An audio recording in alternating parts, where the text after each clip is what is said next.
5 years ago, I was excited, just like any other teen, excited for summer, school's over. My aunt from Mexico had just arrived the last week of school, and being my second year, she was taking us to Mexico without our parents.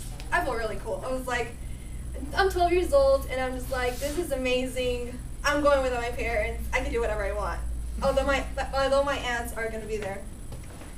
And we're packing everything, and it's going to be 2 of my sisters and 3 of my cousins. Like, we're all going together. She was taking all of us without our parents. And I was the oldest one, so I felt a little responsible for them. We left around 11 p.m., and I was really excited. It was like a long drive. It was a 12-hour drive all the way to where we're going to get to. Once we were there, out of nowhere, my uncle's truck started to stop. I was like, what the heck is going on? We stopped in this little city. It's called Torreon, Mexico. It's a desert, by the way. It's May. It's hot. I was really frustrated, and it stopped in the middle of nowhere. It was like it wasn't in the middle of nowhere, but there was a little corner store. That's where we stopped. There wasn't a gasoline station. The next gasoline station was like 3 to 2 miles away. So my uncle had to walk or run all the way over there just to get gas or see what was wrong with the truck. There I am, just waiting with my aunt. Next thing you know, I turn around. There's this creepy guy. He's about 60 to 70. He's old, musty, rusty looking, and I'm thinking, style. And he's just looking at us. I feel like he's a little bit special. By special, I mean special ed. And because he's just looking at us, and I'm just like, okay. And I saw my aunt, and she's like, don't look at him. She's like, you're going to draw the attention even more. And I'm just like, I can't help it. It's so weird. Like, he's just looking at us. And I'm just like, okay. But the thing that caught my attention was that he was just there looking at us. He was just like keeping like that look, you know, and I'm just like, okay. And he just like, the thing that was so weird was that he kept putting his shirt back on, taking it off, and I was like, what are you doing? It was like back and on 5 times, and I was like, okay. And I was like, every time he did this, he kept getting closer to us, and I was just like, what are you doing? I was like, we should like move. And my sisters were there, and like, they were little, and I kept telling them, I was like, don't get close to him. Next thing you know, they're like right there, and I'm just like, what are you doing? Okay.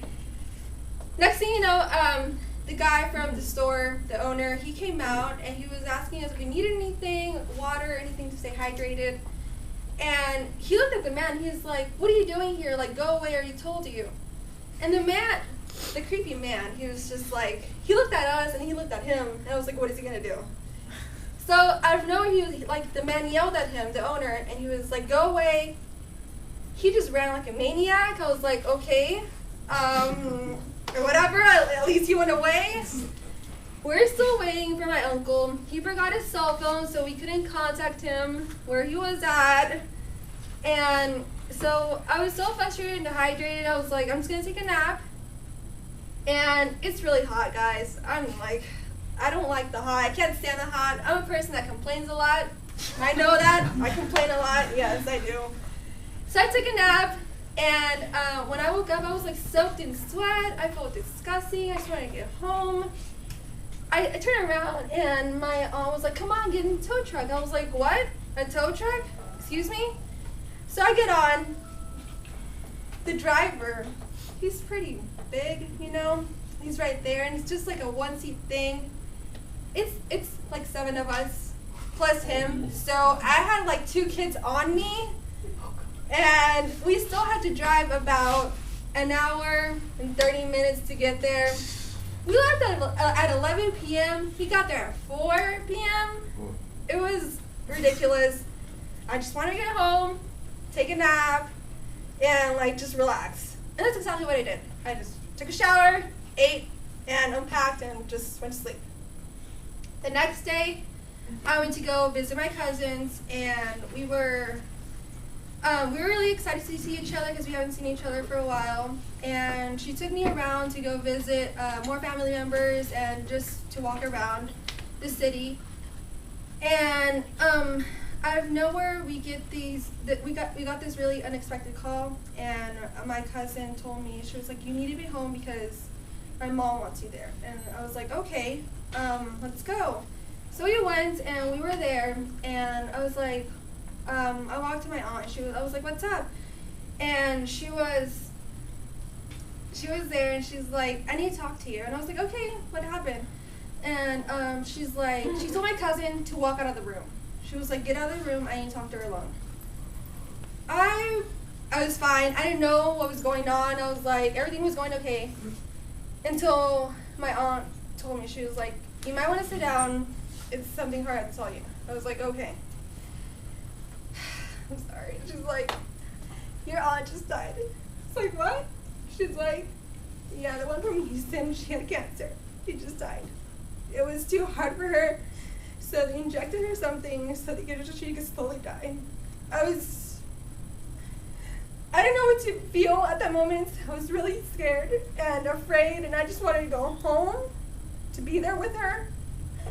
I was like, what do I do now? Can I go back home? I mean, I just got here. And she's like, your parents told me not to take you home. I was like, okay, so what can I do? And she's like, nothing. Just be patient. Don't tell your sisters or anything, because they're little. They don't know how to take this. I used to write to my aunt every week because she was alone. All her daughters and sons were married, so she was there alone at the house. I used to write to her every letter to make her feel better, because she had cancer. It's a depressing thing. And knowing that she was dead and I couldn't be there for her the last minute, I felt really bad. And until this day, I feel like she's still alive, but once I go to her house, I know she's not there anymore. And not being able to say goodbye to her person really affected me.